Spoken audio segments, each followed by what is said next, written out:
You are listening to Unstoppable Actors, the essential podcast for ambitious, unknown actors with me, Louise, the artistic director of Standby Method Acting Studio. And for the last 13 years, I've been taking unknown actors with blank CVs all the way to Netflix dramas, Amazon Prime films, TV soaps and stage plays around the world. And every week I'll be talking with you and sharing how you can become a paid working unstoppable actor, because you 1000% can. An acting career is doable. Are you ready to dive into the episode?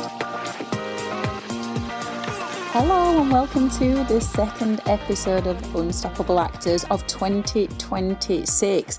I'm so excited to talk to you about the 3 secrets early career actors miss that are keeping them out of casting rooms. I would really love to be getting messages from you to share with me how you've got in more casting rooms in 2026 than in 2025, because I know I'm being pretty obvious here, but the more casting rooms you can get in, the more chance you have of your acting career taking off. And that's really exciting.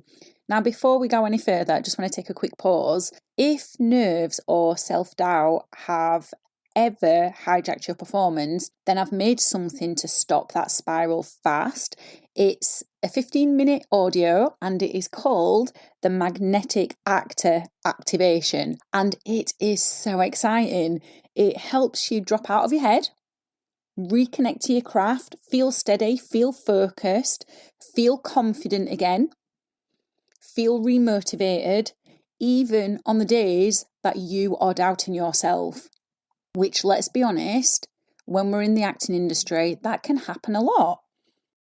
Actors have been using it when they feel the motivation dipping, before auditions, or when they need to feel like themselves again, and you can get lifetime access to it for just £5. I know, ridiculous.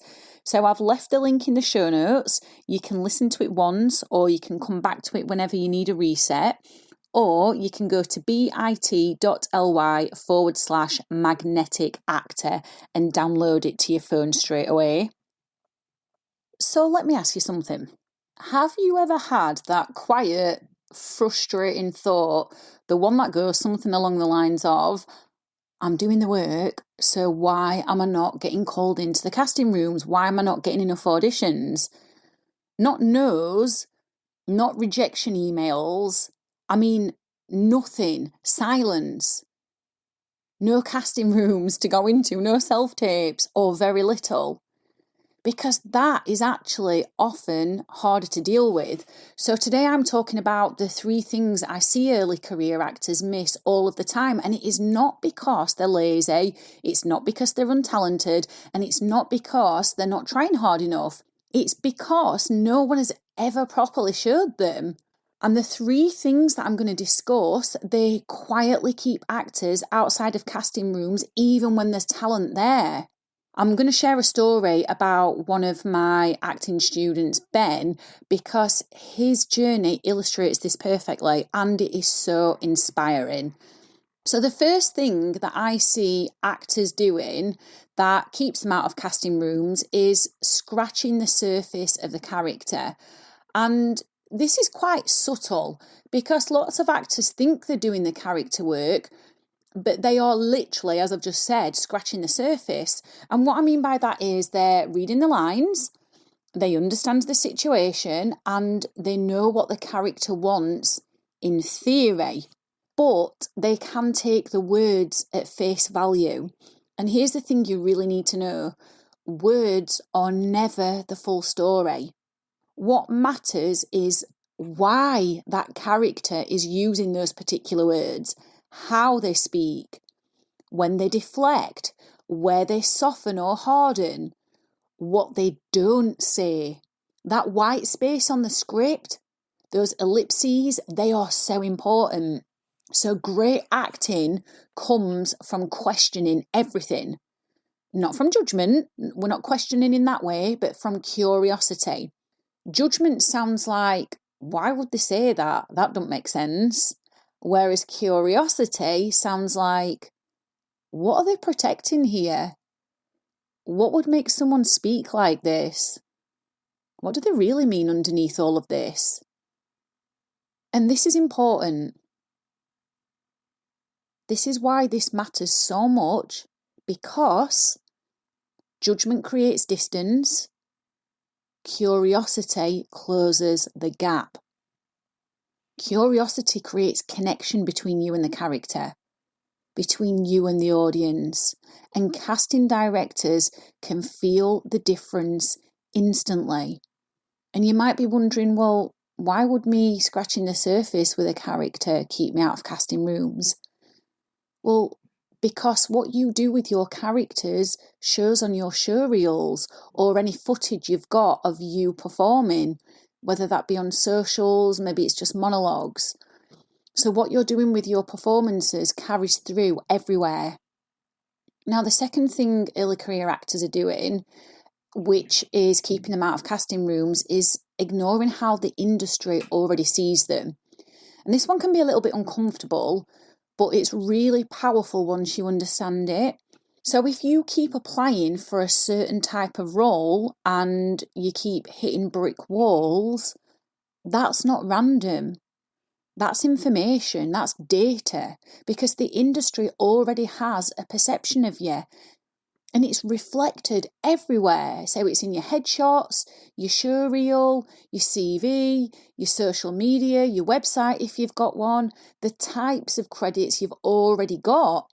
And your CV especially tells a story. So take a look at your CV and look at it honestly. And ask yourself these questions. What kinds of characters do you keep playing? What tone do these roles have? What age, energy, or world do they live in? That's your casting type showing itself, and instead of fighting it, the smartest actors capitalise on it. They use that to help them propel their career forwards because it means there's a market for them. They fit somewhere in the industry. They refine it, they lean into it, they deepen it. Because when casting directors know exactly where to place you, you become easier to cast, not harder. You become easier to invite into the casting room. And then the third thing is inconsistency with your craft. This one's simple and also not easy. There's no shortcut here. Your craft has to be practiced when no one is watching, when there's no applause, no validation, no feedback loop from the outside world, no one glorifying what you're doing, just you by yourself doing the work. And there's one exercise my 10-week students do every single day because it underpins absolutely everything in your performances. It is the foundation. And that is relaxation. And it's not calm vibes.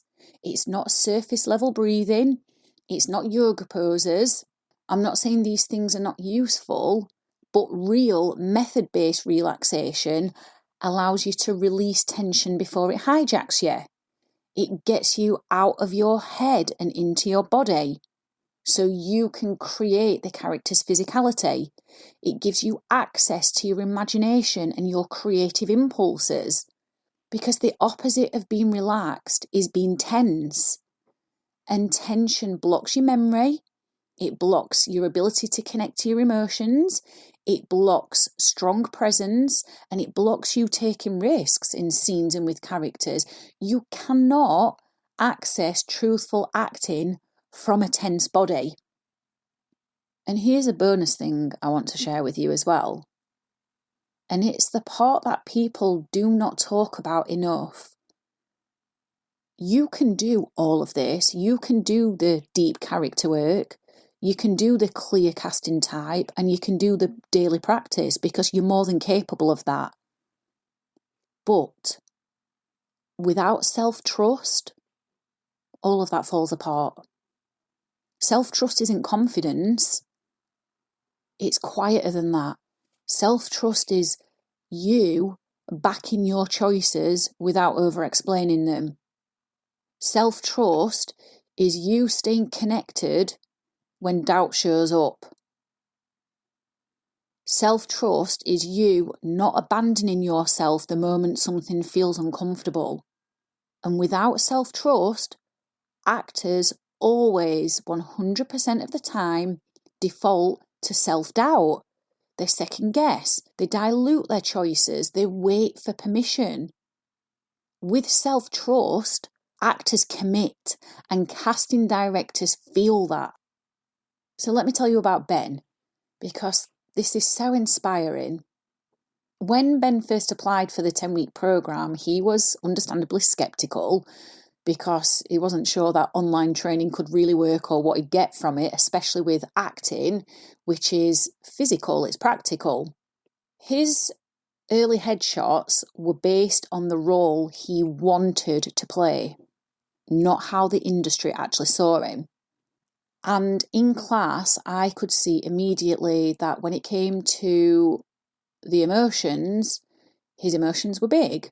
The scenes were big, they were forced, they were pushed, not because he wasn't talented, but because underneath all of this, on a very subtle level, nerves were driving the performance. We refined everything. His casting type, headshots, his daily craft, and his relationship to relaxation. And he practiced. He listened to the feedback. He stayed consistent. And this is what happened. First, he got a role in EastEnders. How exciting. If you're outside of the UK, EastEnders is a TV soap here in the UK, and it's on primetime TV on BBC One. Then a film that he was in was released in Cineworld. Again, if you're outside the UK, Cineworld is huge in the UK. And then he got cast off a self-tape, yes, a self-tape, to work with Justin Lin, to be directed by Justin Lin. If you are not sure who he is, Justin Lin directed The Fast and the Furious. He was in a Hollywood film. How bloody exciting. But underneath all of this, Ben had self-trust. This is why I'm saying this is so important. It underpins it all. He trusted the process. He trusted the work. He trusted the daily practice. And does everybody want to do relaxation every day? No, they don't. They'd rather be doing other things. But he trusted it. And he trusted himself enough to stay in it. And I am absolutely incredibly proud of him. If you're listening to this and thinking, I know I'm capable of more, I just don't know how to access it consistently, that is exactly what the 10-week method acting programme is for. Inside it, we work on deep character connection, your casting type clarity, daily craft habits, relaxation as a foundation, and feedback that actually moves you forwards. Applications are open now. They are only open for another week and places are limited. We keep classes small so I can work in a very bespoke way with each of you and give you lots of one-on-one time. If I think I can coach you after you've completed an application and a short audition, I'll invite you in. All the details are in the show notes, or you can go to bit.ly/the-standby-method. And if this episode has landed for you, that's not an accident. I've absolutely loved hanging out with you, and I really hope you found this episode inspiring. If you have, please do rate the podcast and hit follow so you never miss an episode, and I can help more actors like you. And come and join one of the most supportive, uplifting acting communities on socials, the Unstoppable Actors Facebook group, where you'll get your weekly injection of inspiration, networking, and receive your free Method Actors handbook so you can become an unstoppable actor.